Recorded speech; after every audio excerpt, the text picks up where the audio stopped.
gonna move to a different issue. Your office here is a regional office, which is cover anywhere from Afghanistan to China, China, India, yes. Samoa, Fiji, yeah, right. So it's a very huge area, and everyone, you know, in Southeast Asia, because we are in Thailand, we are part of the ASEAN, and we are in Southeast Asia.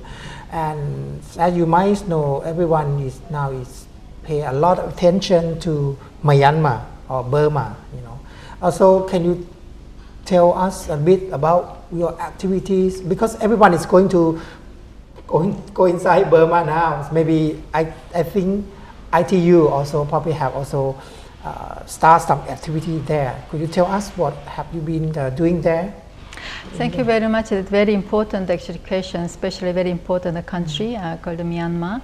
We, ITU, has a very close relationship with the Myanmar for many years. Through those years, we have worked with them to help their the telecommunication law. We assisted the draft telecommunication law, and then also we worked together with them to draft the roadmap from analog digital TV, again that we just discussed, and then also the future is broadband, especially wireless broadband. So we also work with them to have the wireless broadband roadmap and master plan. At the same time, you remember they had Nagis, a huge disaster, and then when we actually provided some emergency satellite phones together with some airtime, so that they were actually helping each other to serve the people who are disconnected during the disaster. So this is some of many others. At the same time, we also help them to have cyber security in place. So likewise, yes, we were working very closely, and we have been working very closely with Myanmar. Have this activity just started recently, or you worked with them for a long time already? As I said, we had a very close trust and cooperation between the two, and the ministry and an ITU. And then Nagis a couple of years ago, and the history goes back again. So as I mentioned, ITU itself born 1865. It's the oldest the intergovernmental organization, even though our regional office was just started in 1992 now. So we are having new start this year now, and then on Valentine's Day, year 2013, we are actually opening new era. But we are also looking forward to working even better for not only actually country like Myanmar, but also ASEAN countries. So last year, ITU and ASEAN Secretariat signed MOU to work together in such areas like a capacity building, digital inclusion. Digital inclusion means this ICT service can be a backbone for every sector that I just mentioned. So not only cross the sector, but also everybody, whether it can be the man and woman, or this aged or young, or even a different cultural background, the persons with the disabilities. So we try to serve this ICT for everybody. So we call it digital inclusion, okay? And then also we have like a Universal Service Obligation Fund, the mechanism, and then that event will be held between ITU and the MBTC for the country, for ASEAN countries in Malaysia in March. So that is, we are working together with the ASEAN, and also we work together for the master plan, ICT master plan for ASEAN. So yes, our region is such a diverse, and then 2/3 of the world population is from this region, so having like China and India. But at the same time, we have 4 sub-regions. One of the important sub-region is ASEAN. So we are very much looking forward the emerging kind of a power of the ASEAN, especially in our sectors too. Can we go back to Myanmar a little bit? You have mentioned 2 roadmap. One is wireless broadband. Another one is the migration from analog to digital. It's very interesting to hear that even for a country like Myanmar, now they also start talking about migration from analog to digital broadcasting. Have those 2 roadmaps already completed, or what is the status now? I think they are already they're completed, and then roadmap is just a starting point. Based on that, we have to work with all these concerned parties. So this is not only just ITU and the government who worked, and then it should be like industries, and then should be accommodated, and then also at the end of the day, like especially like digital broadcasting, it should be audience and the consumers who needs the proper equipment and the devices. So yes, we need to work together. That is why the roadmap, at least we started, but we are working for the years to come to have smooth migrations. Do you expect when they can actually be able to start the migration? Let us start. When I said the roadmap is just like that finished, so I would say it is already started. It's a matter is how fast. Even though some European country, it took about 20-30 years to migrate. So I don't think it will be overnight, but we expect to be done by 2020 at least.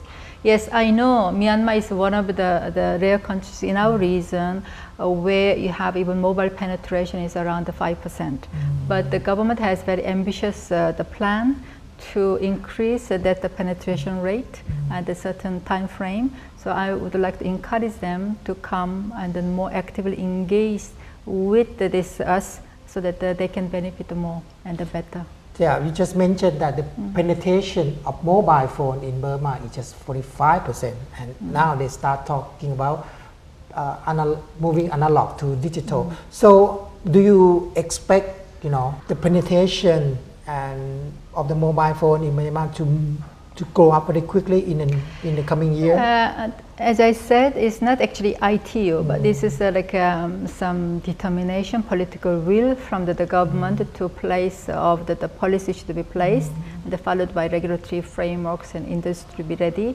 So they are now equipped with this like a direction of the policy. At least from the government point of view, they realize the need of this increase of this penetration rate. So they are working on it. So now they need to have something kind of framework to encourage the private sectors and then industry to come together to deploy the infrastructure.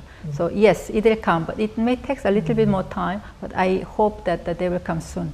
And does ITU also help work with the Myanmar government on law and regulation regarding telecommunication? Yes. So you have... Yes, we assist them to draft the telecommunication law. So this matter of pass from the parliament. So we are working on it. Oh, so they already have a new draft, and it's already pending in the parliament. Yes. That's very interesting development for our neighbor, which our we here Thai people still know very little about them.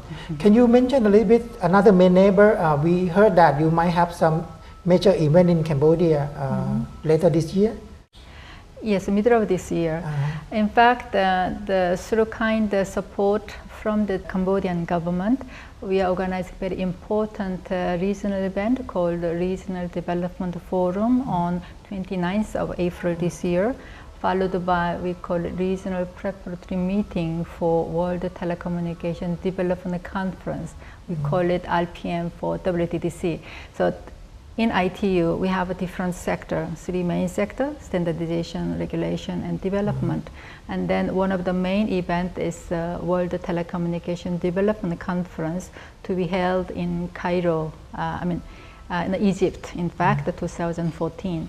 To prepare for this world event, each region is having the preparatory meeting, so we call RPM for Asia Pacific. So we are combining these 2 events, Regional Development Forum and this RPM. The main purpose or objective of these 2 events are to have some discussion and dialogue among leaders on the certain theme, and then we are tentatively put Asia Pacific smartly digital.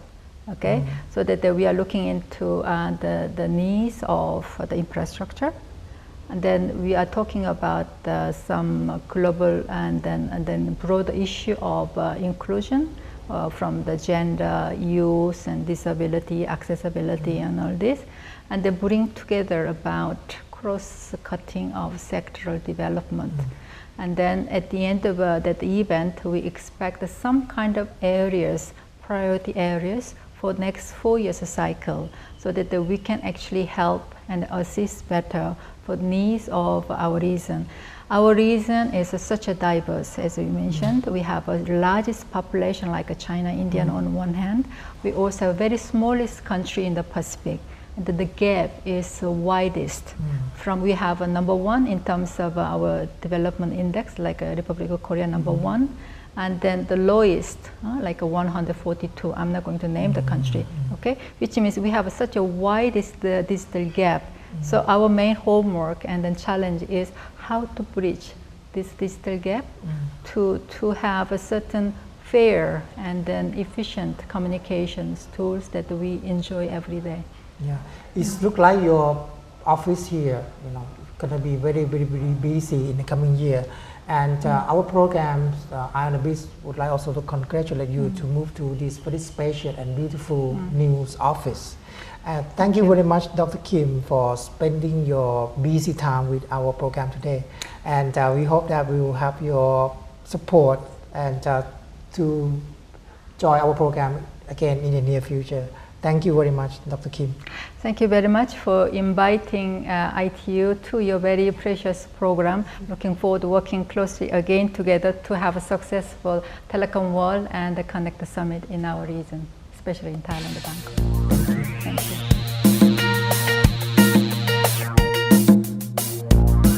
Thanks for joining Eye on the Beach. I hope you enjoy our show today.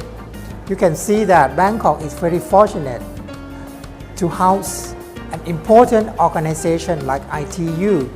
I hope you will follow our program every week.